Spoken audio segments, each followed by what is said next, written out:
Saudara, terima kasih Anda masih bersama kami dalam Kompas Aceh. Bantuan dari sejumlah organisasi maupun lembaga swadaya masyarakat mulai disalurkan untuk pengungsi Rohingya yang berada di Balai Mesraya Aceh. Bantuan juga datang dari tokoh politik di Aceh.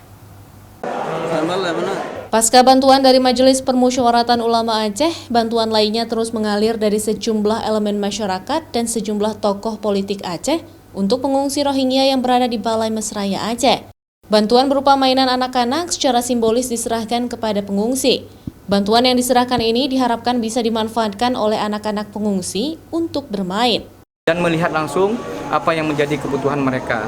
Ya, salah satunya ada kebutuhannya adalah yang kita lihat adalah kebutuhan dari ibu-ibu dan para wanita yang mungkin yang tidak terlihat kebutuhan mereka ketika mereka sedang datang halangan. Pada hari ini kita bawa dan juga mainan-mainan anak-anak untuk lain dan lain-lainnya. Sementara itu, para pengungsi masih menunggu kepastian dari pemerintah untuk lokasi relokasi, tempat penampungan yang lebih layak.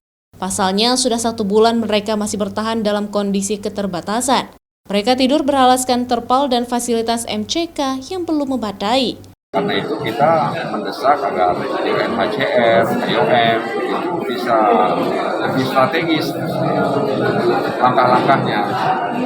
Ya misalnya berkomunikasi dan berkoordinasi dengan ASEAN, dengan Myanmar, dengan pemerintah Indonesia, ya, dengan pemerintah yang ada di Aceh, ya, agar kemudian tidak terlarut-larut, sehingga masyarakat Aceh bisa lebih fokus dengan apa yang harus mereka kerjakan. Dari total 137 pengungsi anak-anak yang paling banyak yaitu berjumlah 68 orang, laki-laki 27 orang, dan perempuan 42 orang.